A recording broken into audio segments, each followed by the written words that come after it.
semuanya, Assalamualaikum. Di video kali ini, aku mau sharing tentang persiapanku saat memasak untuk bikin orderan Jumat Berkah. Nah, buat yang belum tahu nih, saat ini selain jadi full IRT atau ibu rumah tangga, aku juga lagi merintis usaha catering rumahan. Yang penasaran aku jualan makanan apa aja? Boleh langsung kepoin Instagramnya Kedai Universal Melisa ya. Boleh juga loh langsung di follow biar tahu ada update apa aja. Selain open PO makanan di grup kompleks, biasanya aku juga terima orderan nasi box atau snack box. Untuk menu dan harganya bisa custom ya. Nah, di video kali ini aku mau buat paket nasi pecel teri kacang balado seharga Rp10.000 per paketnya, sebanyak 15 porsi untuk Jumat Berkah. Yuk langsung aja lihat proses persiapan masaknya, tonton videonya sampai selesai ya. Dan jangan lupa untuk like, comment, and subscribe. Thank you.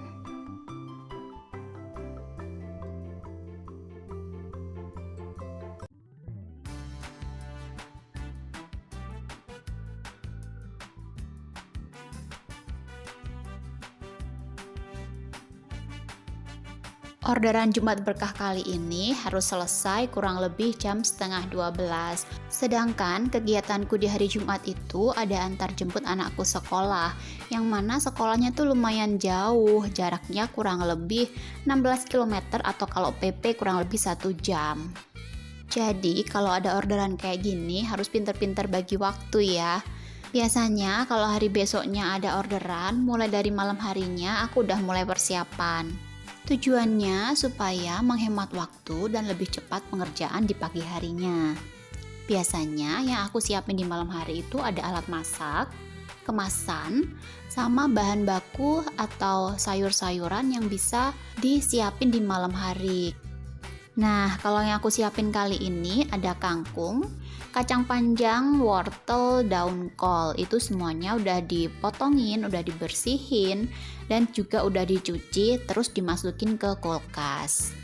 Ini tuh bisa menghemat waktu banget kalau besok paginya nggak mau bangun pagi-pagi banget ya. Selain nyiapin yang udah aku sebutin tadi, biasanya aku juga nyiapin strategi memasak supaya waktunya jadi jauh lebih cepat.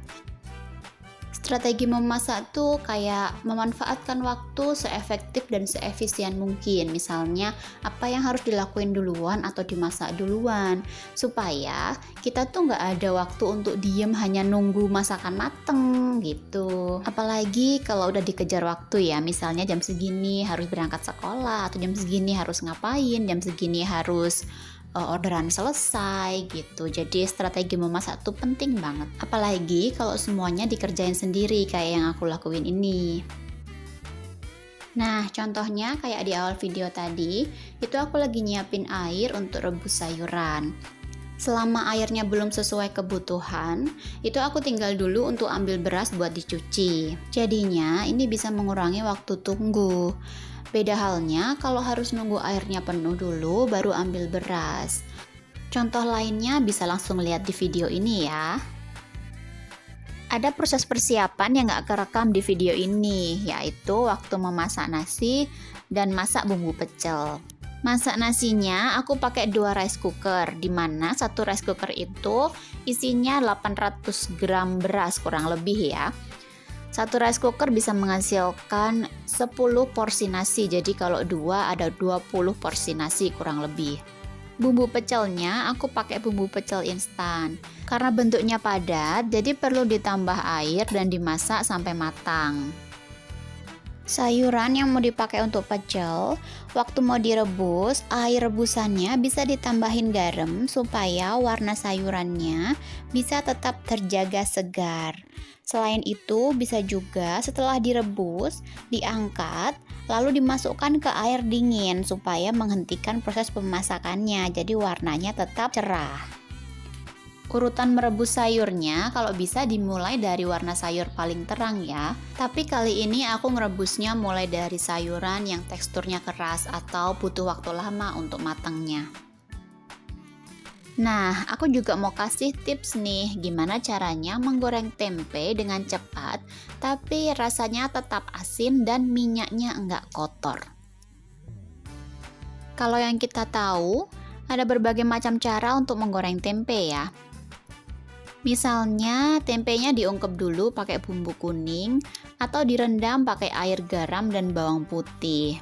Ada juga yang langsung masukin air berisi bumbu ke dalam minyak goreng saat menggoreng tempe. Menurutku, hal ini bisa menyebabkan minyak goreng itu jadi kotor, kayak banyak endapan gitu. Cara menggoreng tempe yang mau aku share ini bakal berguna banget kalau lagi buru-buru, dikejar waktu, pengen cepet mateng masakannya, udah keburu lapar. Itu pas banget caranya. Mau tahu gimana caranya? Tonton terus videonya sampai selesai ya, dan jangan lupa untuk di-subscribe. Ini dia caranya. Pertama-tama potong tempe sesuai selera, kemudian iris kedua sisi tempe, jangan terlalu dalam ya supaya tidak putus. Setelah itu, tempenya boleh disusun rapi atau boleh juga dipegangin, dan taburkan garam penyedap atau kaldu bubuk di atas kedua sisi tempe tersebut. Sedikit tekan dan ratakan supaya rasa asinnya merata. Setelah itu boleh langsung digoreng tanpa perlu menunggu lama bumbunya meresap ke dalam tempe. Nah, mudah bukan caranya? Buat yang punya tips and trik lain dalam menggoreng tempe dengan waktu cepat, boleh langsung di komen ya. Memasak kalau sambil dikejar waktu dan diburu-buru cepat selesai itu berasa banget kayak lagi main game atau bahkan kayak lagi ikutan MasterChef. Karena yang perlu diperhatikan kalau lagi memasak itu bukan cuma hasil masakannya aja rasanya enak, tapi juga prosesnya perlu dilihat, bersihkah, higieniskah, rapikah, seperti itu. Jadi sambil masak harus sambil beres-beres juga supaya kalau masaknya selesai semuanya juga udah beres. Bagian yang paling bikin capek kalau masak itu emang bagian beres-beres ya, soalnya kayak nggak ada habisnya gitu, yang diberesin ada aja. Tapi kalau udah terbiasa masak atau hobi sama masak, seneng masak, kayaknya capeknya tuh akan terbayar lunas kalau masakan kita rasanya enak, tampilannya menarik, banyak yang bilang enak dan suka, itu rasanya seneng banget. Buatku yang awalnya jadi ibu bekerja terus memutuskan untuk jadi ibu rumah tangga, memasak itu bisa jadi salah satu me time yang membahagiakan buatku ya. Apalagi kalau orderan lagi banyak, memasak itu bisa jadi salah satu kegiatan di luar rutinitas seorang ibu rumah tangga.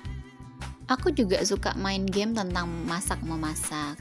Nah, kalau lagi buat orderan itu dan orderan lagi banyak, itu berasa lagi main game di dunia nyata gitu. Beneran terasanya ada orderan, ada yang nungguin, masakannya jadi, terus ada yang ngerasain masakannya. Mungkin juga ada yang ngasih kritikan atau masukan. Next time aku review ya game Cooking Fever yang sering aku mainin dan bisa dipakai untuk belajar time management memasak.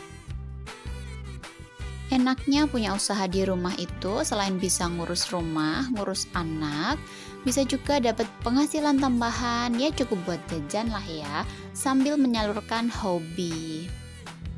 Nah, karena jadwalku Jumat ini ada antar jemput anak ke sekolah, makanya setelah dari bangun pagi sampai sebelum berangkat sekolah, itu aku nyiapin orderan yang bisa aku siapin dulu. Setelah itu aku berangkat antar anak sekolah, terus aku tinggal sebentar untuk pulang, ngerjain sampai beres, dan aku balik lagi untuk jemput anakku. Sampainya di rumah, kalau masih ada yang belum beres, maka aku beresin sampai selesai dan barangnya dikirim ke konsumen. Kalau ditanya capek nggak sih bolak-balik jaraknya jauh kayak gitu, sebanding nggak sih? Ya jelas ada capeknya, udah pasti. Tapi menurutku ini sebanding ya, apalagi aku hobi masak dan aku juga lagi merintis usahanya. Jadi ada kesempatan sekecil apapun jangan sampai disia-siakan.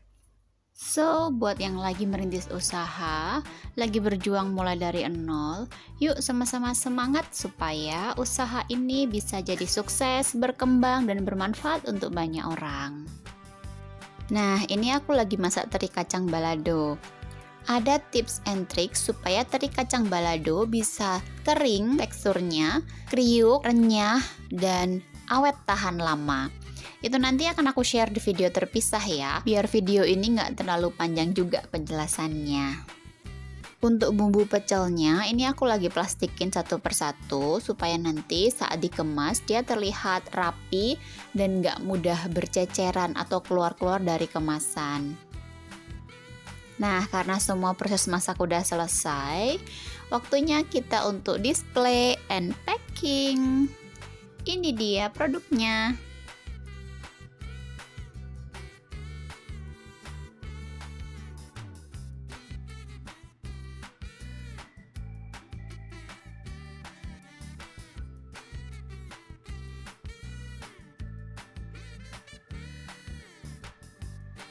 Salah satu part yang aku suka kalau lagi ada banyak orderan nasi box itu adalah waktu packing. Kenapa?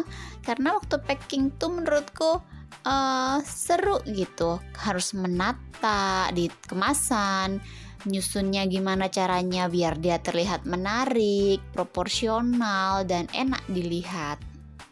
Ini nasi yang dicetak udah dalam kondisi hangat ya, hangat mendekati dingin. Karena kalau masih terlalu panas, dia akan kena di kemasan dan bisa bikin meleleh kemasan. Tergantung kemasan yang dipakai juga. Kalau dia lebih tebal, nggak gampang meleleh juga kena panas. Tapi kalau dia tipis kemasannya, bisa gampang meleleh. Dan itu juga nggak bagus untuk makanannya. Nyetakin nasi kalau dalam kondisi panas itu agak kurang nyaman di tangan, apalagi buat yang belum terbiasa ya. Kalau mau mengemas makanan, usahakan dalam kondisi hangat mendekati dingin ya. Kenapa? Supaya nggak mudah basi. Selain itu, supaya makanannya nggak kena uap dari panasnya itu. Kalau kena uap, tetesan air, dia akan mempengaruhi tekstur, rasa, dan juga penampilannya. Kecuali untuk makanan yang mau langsung dikonsumsi, boleh dikemas dalam kondisi panas dengan kemasan yang sesuai. Satu hal yang menurutku susah juga saat masak yaitu ketika forecasting bahan baku atau peramalan atau perencanaan bahan baku yang dibutuhkan itu seberapa banyak. Misalnya mau masak 15 porsi, oh dikira-kira nih kayaknya sayurnya butuh segini. Nah, ngira-ngira itu yang susah. Kalau seandainya nanti kelebihan nggak apa-apa lah ya, bisa dimakan sendiri. Tapi kalau seandainya kurang dan kita belinya ngepas, itu nanti yang repot. Gimana caranya buat nambahin? Kan harus bolak-balik lagi ke pasar buat beli yang kurang. Skill forecasting ini bisa dilatih seiring berjalannya waktu dengan sering memasak. Nanti pasti juga bisa sendiri. Nah, ini dia hasilnya. Nasi pecel teri kacang balado seharga Rp10.000 dengan kemasan yang lucu. Bagian terakhir dari packing makanan ini adalah nutup kemasannya. Di sini aku pakai strapless supaya lebih kuat dan gak gampang kebuka tutup kemasannya ya. Sebenarnya kemasan ini juga udah lumayan kuat tutupnya, tapi karena mau ditumpuk-tumpuk, takutnya geser-geser pas dibawa perjalanan, jadi harus aku staples. Sekian video persiapan masak pesanan Jumat Berkahnya.